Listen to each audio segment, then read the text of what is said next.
Hello, my beauties. My name is Olivia Gudaniec for those who are new and joining us here today. We are going to be joined by Meg, who is a self-care coach. I am so thrilled to talk about self-care.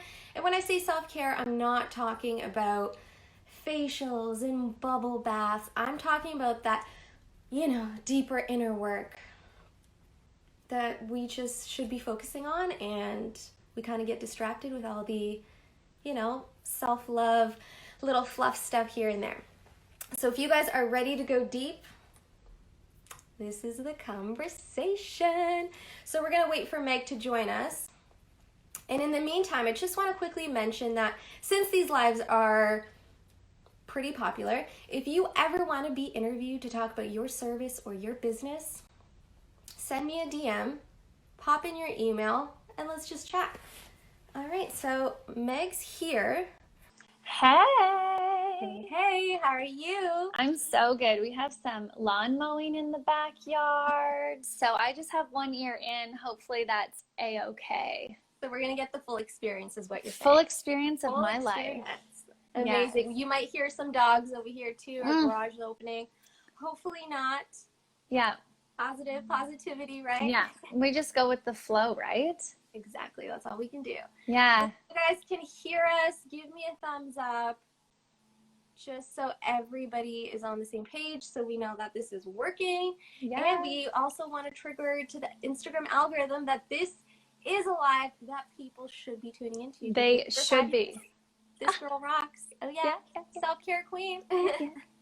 I'm so happy to be here with you. I feel like this was so timely. So timely.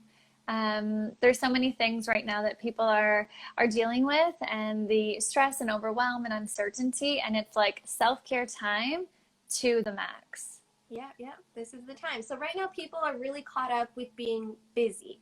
They're renovating, they're gardening, they're painting. How are you staying sane? How can we stay sane? Especially during a time of like tension and conflict. So my big idea about self-care is that self-care is like this umbrella. Okay, so imagine we've got an umbrella right here.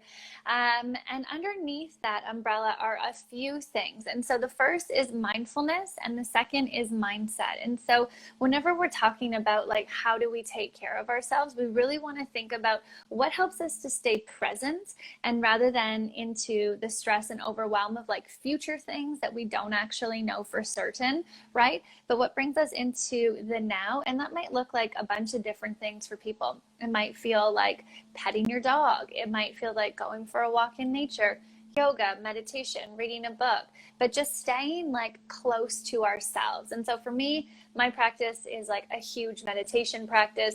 And for anybody who thinks you cannot meditate, if someone like me can end up sitting still for 10 minutes, it can work. So that's the first sort of pillar about self-care. And then the second is mindset. And so really, I talk about this all the time. The only thing that we can control in life, our actions and our reactions. There is absolutely nothing else that we have absolute certainty over. And so really aligning ourselves to positivity is so, so important, right? So it's how can we view every situation we're in a sense of, okay, so what am I grateful for here? Okay, what's the lesson here? How can I stay positive? And not the toxic positivity where you just stuff things down and pretend that things are okay. But the real gratitude for the little things. I agree. And I think I saw a quote the other day where it's anxiety is when you're thinking about the future. Yeah. Depression is when you're kind of going back to the past. So that's why being present is so important. It's so important. And one thing that I talk about too, about anxiety and the feelings of stress, physiologically, they operate at the same level as excitement. So somebody who might be afraid of public speaking or being on camera, just noticing who's in the chat now, that really, if we view it as the same thing as our body's preparation for something that's important to us, or, my body is pumping blood a little bit quicker so that, not that I can run away, so that I can do a really good job and stay in the moment and stay present. So it's a lot of that mindset work around around how can I show up in my absolute best and really embrace the feelings of the now. And how can we kind of slow down? Because being busy doesn't mean you're always productive, and I'm totally guilty of that. Like, I'm busy all the time. I'm busy for the rest of the year, guys. Yeah. But it doesn't mean that I'm productive 24 hours of the day. And I know you talked about that in one of your blog posts. Yeah. Yeah. So one of the best things, and we're just all going to do it. So if you're watching, if you're catching the replay, whatever, I just want you to stop what you're doing. So like, let your thumb stop scrolling. And you're just going to take a nice big breath with me. So just go ahead and in through your nose, just fill up. You're going to hold your breath at the very, very top, and then out the mouth, do a nice big, yeah. So rather than like a out the lips, right? Like, what is that? What it started as. Yeah. I want you to like that sigh. So let's try it again. So take a big inhale, hold at the very top, and then out the mouth, there's your sigh. Yeah. That was 15 seconds. There, we did right? it. There's a tangible tip for all you guys. Tangible tips. So these are the tips. These are the things that I do absolutely every day. So when I start to feel emotions coming up, whether it's frustration, sass, any of those things, I have now defaulted to, okay, I need to take a second. I need to take a deep breath in. I just need to be here, let it go. And then that helps me to not react in wild ways. And so the breath, number one, best way to get in the moment, get present. The second thing that I would say is get outside. Like, put the freaking phone down, right? Turn off all the technology and enjoy something outside. I've been known to like stick my face in roses and just like legit stop and smell the roses, like nose to the bloom, and just be there in the moment. So let's talk about technology and self-care. Yes. Are we really looking within when we're on the phone? Okay, so my rule is that your screen time and your self-care need to be the same amount of time, or your self-care needs to be higher. And so we talk about like mushy gushy self-care, which like I'm a fan of. I love me some face masks and some bubble baths, but self-care is also like looking at yourself maybe literally in a mirror and having that conversation, or thinking about how can I show up in bigger and better ways. So when we have too much coming in terms of like screen time, what we're doing is we're filling ourselves up with things that take us away from ourselves. And so what self-care does is it enters the conversation in allowing us to remember, like, what do we actually think? How do we actually feel? So that we're filling ourselves up, not with things that are external to us. So for screen time, like half hour, an hour before bed, that thing's got to be turned off. If you are jumping onto your phone first thing in the morning, it's like you're already starting your day not in relationship with yourself. And if the only certain thing that we have in this world is ourself, like that's kind of sad. Like we need to nurture these little tiny humans that are inside of us, right? Just wanting love and attention, and to be heard. So those are like kind of my rules around self-care. It's like, it's not first thing in the morning. It's not the last thing at night. And that screen time and self-care time has to be equal, or self-care higher. I love that. I love that. So right now I've been trying to walk more. I'm trying to learn more. But am I still being busy, or is that self-care? So I would say a part of that is, so like the podcasts and the books, I think really fall under mindset, which again is part of self-care, right? But then there's something else to be said about just like sitting, and whether you're sitting in your boredom, or you're sitting with your journal, or you're sitting in nature and having those conversations with ourselves, that is also really, really necessary. Once you get that reconnection to yourself and you're like, oh, welcome home. I haven't had a conversation with you in a really long time.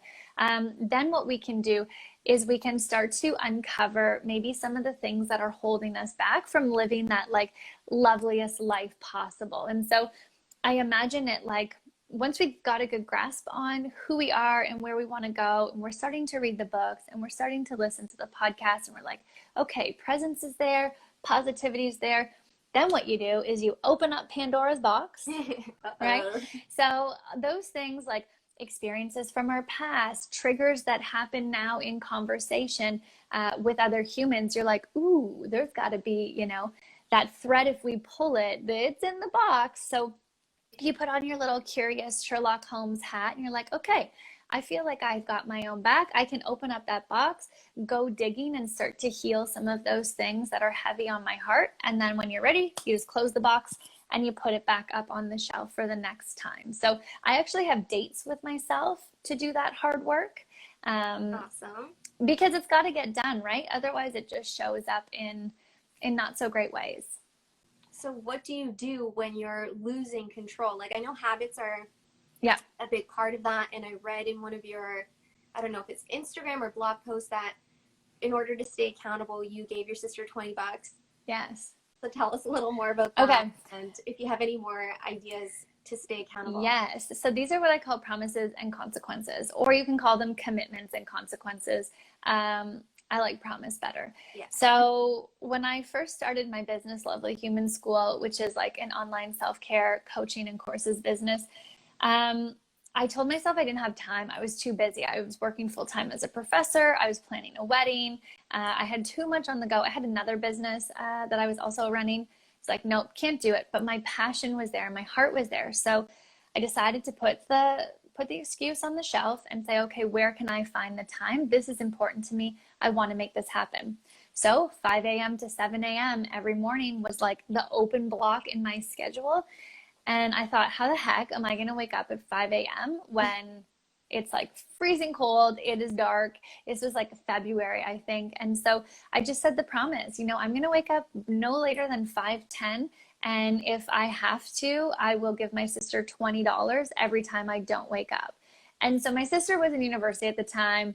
She was getting money from my family, you know, to like support. She was working. And I was like, that girl is not getting my $20 to go and spend it at the bars on the weekends, you know, like, to buy Lululemon. Like, that is not where my hard-earned money is going.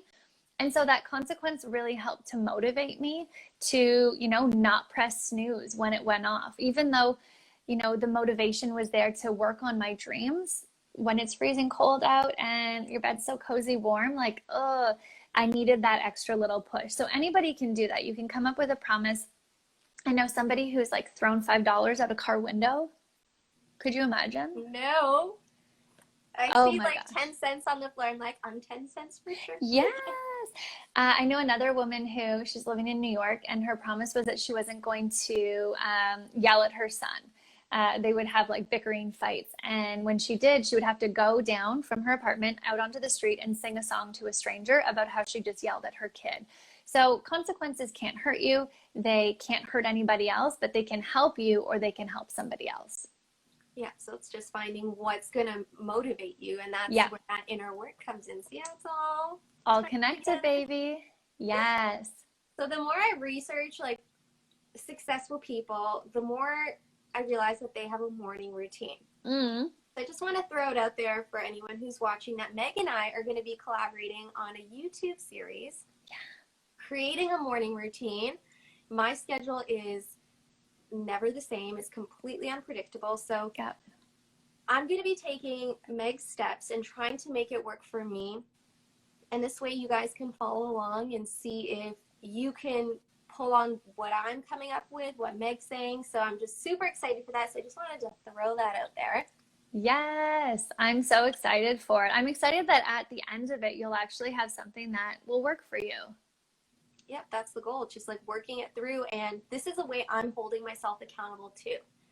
So I found a way to make it happen. So you guys can definitely find a way to make it happen. Totally.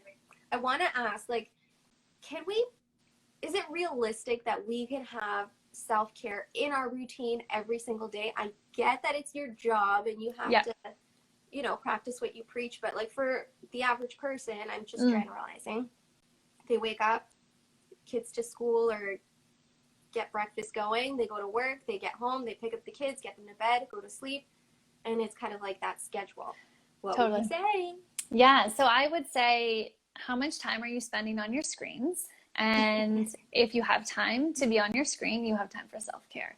And that pretty much, or if you have time to like stand in a coffee line, that's the other thing, right? Like how long do we spend 10 minutes, 15 minutes in a coffee line and we don't even bat an eyelash about it. So I would say, you can't really control much in your day, but you can control how you wake up and you can control how you go to bed. Those are the only two things you can control, unless you have mini humans who like, you can't control them in the morning.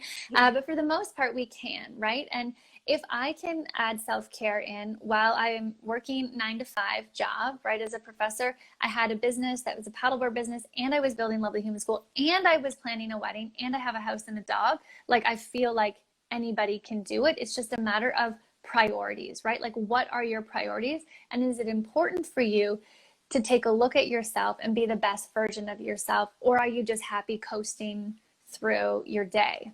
Right?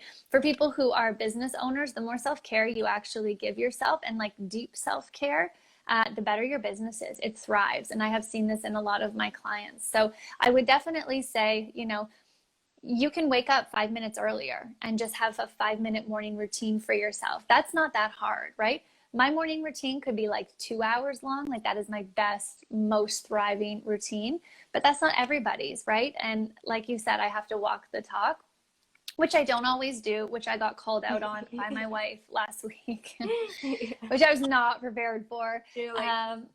Yeah, she's like, when was the last time you ate? And I was like, I snacked. She was like, right, self-care queen, eh? And I'm like, I love that when our partners can really give it to us, because no one else really does. No. So I would say, if you think that you don't have time, send me a message. We will sit down in your schedule. I will audit your current self-care, and I will find you time, and we will find practices that work for you. It can be as easy as the 20-second breath that we took. That's self-care, right? Because people think it's just so much more. It doesn't have to be, though. Yeah, even when I was doing self-care before I met you, I was scheduling in my massages, my facials, but I wasn't even relaxing during that time. It was just another thing on the list. Yes. And it's after me taking your discovery call, which everybody should definitely reach out to Meg and book one. It really just like shook me, because I'm a go person. And when you said that you can't always be in that like fight or flight mode, because that's not good for your nervous system. No. Which isn't good for your digestive system, which isn't good for your skin. That was enough for me to be like, whoa. Hold the phone. Whoa. I wasn't doing self-care before. I don't know what I was doing. Yeah. So now it's like, I've got to get some habits. I've got to get some systems in place. And it's weird, because I have it for my business. I have it even for my relationship, like things to do, trips to go on. I had none of that for self-care. Yeah. Because a part of it too is that we're not taught it, right? Like nobody tells us how to take care of ourselves or how to love ourselves. And so I feel like that's my mission in life, is to like give people the permission slip to say, you are more important than anything else, right? If you're a mama, if you take care of yourself, your babes are going to see that, and it's going to empower them, right? If you are an entrepreneur and you're taking care of yourself, you're going to have way more energy in your business and way more quality focus, and that business is going to improve. The same thing in your relationships. My relationship has changed so much because I can actually pause in the moment when my emotions are high, not take things personally, and be like, well, I'm okay. I'm okay. It's all good. Instead of having like a super massive blowout reaction and then like silent treatment for 3 days, right? Because I'm a little sassy like that.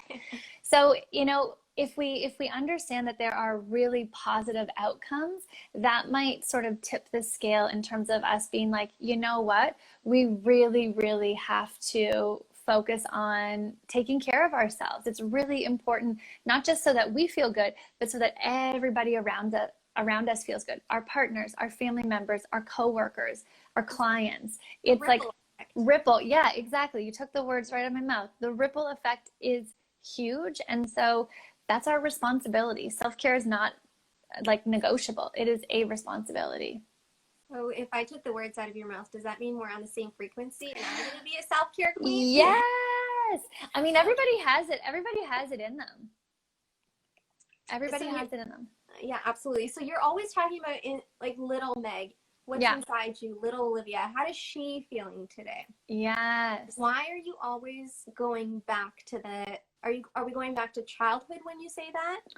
Yeah, so I think about like, I mean, I'm looking over because I have a picture of little baby Meg over there, Oh, because as we grow up, we end up like being very unkind to ourselves, right? And so all of a sudden we start saying like, oh, I can't believe I'm so stupid, or, my hair's not right, or my body's not right, or I'm not having the success that I want. We're just like very critical. And if you think about it, would you ever criticize a 5-year-old? No, we would never even think to be like little baby Olivia, those bangs are cut crooked. You don't look great. You'd be like, oh, you're so cute. You cut your yeah. bangs crooked, Yeah. But something happens as we get older. Maybe it's fear of rejection. Maybe it's fear of disappointment. Maybe it's just like a yearning to be loved and cared for, or this like protective wall that we think we have to put up. And so I always like put my hand on my heart and I think about like, what does little baby Meg want and how does she want to be treated? Because that's how I need to talk to myself every single day, right? Not in the programmed way that society says, I'm not enough. And so therefore I need to buy X, Y, and Z beauty products so that I am enough. But like, you would never say that to a 5-year-old. You are not enough. Could you imagine? People always say like, treat others the way you want to be treated. And I totally get that. But when my friend turned it around on me, she's like, treat yourself the way you want others to treat you. I was like, whoa. Ooh. Big time. Yeah. Or even like, now I'm just like, every time my self-talk comes into play, I'm like, would I say that to my best friend? Yeah. No, I wouldn't. So why am I saying that to myself? Totally. I don't know why it's happening, but at least that awareness is coming in. Mm-hmm. And I'm hoping at some point the scales will shift as well, and I'll be able to be like, nope, that's not coming into my positivity bubble, as you like to say. And it totally will. That's the thing, is that we just have to stick with it and be consistent, right? I've worked with through Love the Human School. You take the course once, you can come back in however many times. And so I've had people like 3-4 times in the course, and it's so beautiful to watch, the struggles that they had 4 years ago, and then now in their families, and how it's showing up in such a positive way, and that the ripple effect really is real. So the challenges that they had around self-talk 4 years ago, it's like a non-issue now. It's like not even in their sphere to say things like, I'm so stupid, or I can't believe I would do something like that. It's beautiful. So when you tell people you're a self-care coach, yeah, do people think it's like fluff, or do people know that what they're getting themselves into? I think they don't know what they're getting themselves into until they're in the course, and they're like, what the heck? We have to look at our eyeballs in the mirror, which I love. I just like, I know. Because love even that. when I booked my call with you, I'm like, oh, this is so great. I'm going to get some more ideas of like pampering. And then we have a conversation. I'm like, okay, I thought just business, like I didn't have a full grasp on that. But now it's like, there's so much more. I wasn't even aware of it. Yeah, because self-care is the way that I see it. It's like taking care of our needs, right? And so if I recognize that I'm not showing up, let's say in my relationship in the way that I want to, I need to take care of myself, right? I need to figure that out, and where it's coming from, and where the hurt is, and all of that stuff. So self-care really really is the umbrella for all the things that can make us a lovelier, better human. Because when we feel lovely, we end up seeing lovely in the world, and then we can actually do lovely, right? But you can't just do things in a really great way and not have resentment or not feel bitter without actually feeling it yourself. It's not sustainable. I love that. Yeah. I also want to share just a quick example. Like, let's say a scenario, and maybe other people can relate to it. So I had he wasn't even a boss at work, but he was kind of giving me a hard time. But he never did it directly to my face. He would go to my team members and be like, she's not doing this right. That's not right. Tell her to fix it. So I don't know why somebody so much older and respected, man, this is just like crazy even talking about, was kind of like attacking me in that sense. And I felt it, and it didn't feel right. So I approached him not once, not twice, but 3 times separately. And I was like, my heart was racing when that was happening. Yes. But I did it. I said, if there's a problem, please come to me. Mm-hmm. There's no need for us to go in circles. Mm-hmm. But when we were working, like, I couldn't just, or maybe I couldn't, I didn't call him out in front of everyone. Yeah. Should I have done it? Is there a way I could have handled the situation differently? So the very first thing that comes up for me, like I talk hugely about boundaries, right? The first thing is like, that's his thing, right? So I always say, like, it's not my shit. Like him going about it in that way is his own thing. And if you had mentioned to him what you need and he's not doing it, at some point you have to step back and be like, I can't control this guy. And he's a boss. And so if there's nothing that I can actually do, I need to check myself and see, is there a way that I cannot personalize this? Yeah, because clearly, like, yeah, affecting me. I couldn't even like keep it together. I kept it together, but it was just like every day was, I didn't want to go to work anymore. Yeah. So when you feel good about yourself, nobody else's opinions matter, or they matter very, very little. So when I feel super full up, when I know I'm taking care of myself, I'm being my own best cheerleader, I'm validating myself, I'm loving myself, I'm not looking for that from anyone else, even my partner or my family. I'm just like loving up on myself, right? What other people say, it doesn't jar me. But when I'm not taking care of myself and I'm feeling less secure, then what other people say actually hurts my feelings, or, you know, I like dramatize it and like, how could they? When really, I have no control over what anybody else says or does, truly, right? And I can hope and wish that they would change and like bare my heart and soul to them, but I can't figure that one out. That's on them. And so I would say in that scenario, like what can you control? You can control your reaction. But I couldn't. But I didn't even know how to. I'm super proud that I confronted him, because even that for me was like, I'm going to break down just talking to him. But I did it, and on multiple occasions, and I couldn't even process that like someone a lot older than me is doing this. And I'm like, maybe I need to be the person that says no to everybody, that says no to him. Like, he can't do it, because I've seen him do it to other people. But it's like, I just didn't want to take it too high up. I didn't want him to lose his job in a way. It was just like so many, I didn't even know how to, so many emotions. I didn't have the tools. Yeah, and what it sounds like is it's a lot of outside of yourself, right? It was like Olivia operating outside of herself versus Olivia operating really close.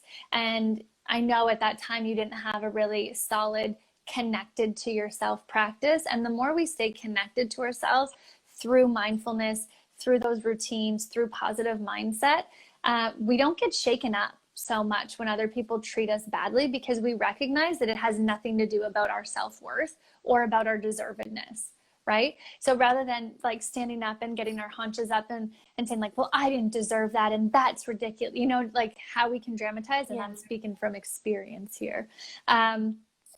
What ends up happening is you're like, oh, that was kind of weird. It's kind of weird how he went kind of behind my back and was talking to other people. I wonder what's going on with him. I wonder why he doesn't want to approach me. I wonder, you know, and so rather than it being a me versus you kind of thing, it's like that slow step back to like center and get present, instead of it having to be an elevated emotion. 100%. Yeah. And yeah, I tried to play a little game at one point even. I'm like, how sad that this older guy, instead of focusing on his job, is targeting other people. So I tried to like flip the script in that way, but it wasn't strong enough. And still, every time I got off my little work area, I was just like, yeah. And if we had time, and maybe if we weren't on an Instagram Live, I would say, you know, the expectations that you're putting on him of being someone who's older and someone who's in a better, like a higher position, that's where I would go into that Pandora box and be like, okay, why do I have expectations of people who are older or more authoritative? Where does that come from? Because he's just a human, truly. Like if he's just a tiny human like you know what I mean? So that would be where the deep icky self-care would come in when we step back and we're like, why is this triggering me so much? Why am I affected? We got to go digging to heal that part. And I love how in another live that I was creeping you in, Yeah. you said to go to the washroom. Yes. If you can take yourself out of a situation that you have no control in, Mm-hmm. and you can go to the washroom, just to collect yourself, I think is gold.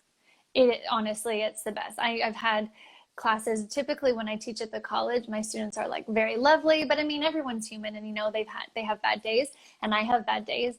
And there was this one time I could not handle them, and I knew I could feel that feeling. So when you feel it in your chest or your throat or wherever that ends up coming up, the emotion, the best thing for you to do is just to excuse yourself. And I just sit in a bathroom stall, right? And if I have my phone, I'll plug into music or I'll listen to a meditation, and To just take a few breaths, because nobody will ever question you if you go to the bathroom, right? They're never going to ask you what you're doing in the bathroom.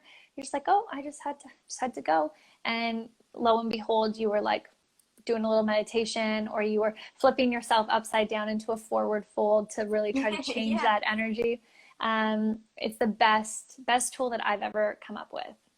And that's when it's important to have systems in place. Like if you have like 5 songs that always bring you up, in those moments, have those on hand. Like I never thought to have that backup plan, but always. You better believe I got it now. Yeah, self-care is proactive, right? We usually like self-care when we're burnt out, or we self-care when we're really stressed out, but self-care has to be like non-negotiable every day, so that you're filling that cup up, so that when it all, starts to dump out, there's still something left in the bottom and you're not completely empty. Beautiful. And how can people find you, Meg? How can they connect? Yeah, so obviously on the Instagram that I probably story more than any of my friends or family want me to. That's too bad, because I'm your constant reminder. So at @selfcarequeen. You can also find me at lovelyhumanschool.com. And I love chatting. Obviously, anybody who knows me will tell you I love chatting. So send me a message. And let me know how I can help you or what your self-care is like. And I'm on a mission. When I first heard of you, you actually sent me a voice note, like a hype note. Yes. Without us ever having had a conversation. And that was like so moving. You can't even imagine. Yes. So if you guys want one of those, she also does that. Yes, I love the hype note. Sometimes you just need someone to like shake you out of your funk, right? And so I love to share that. So yeah. Beautiful. Thank you so much for your time. You're so welcome. And look forward to our YouTube series. So many good things happening. We're going to make sure we all have systems in place. Yes. Because, we're all on this planet together. Let's help each other out, right? Of course. Yeah. So much love to you. If there's anyone to shake you out of your funk, it's Meg. And that's Jay, a student I had at Cambrian who is the loveliest human. Oh. How does it feel to be so loved, huh? Often it doesn't land, but that's okay. I'm working on that one. I'm just like, I got to do more. Okay. So I'm going to post this as a replay. So if you're just tuning in now, don't you worry. And we'll chat, we'll connect. Have a wonderful day, everyone. Much love. Bye. Thanks for joining me and showing up for you. You're a boss. I appreciate you. Let's keep learning.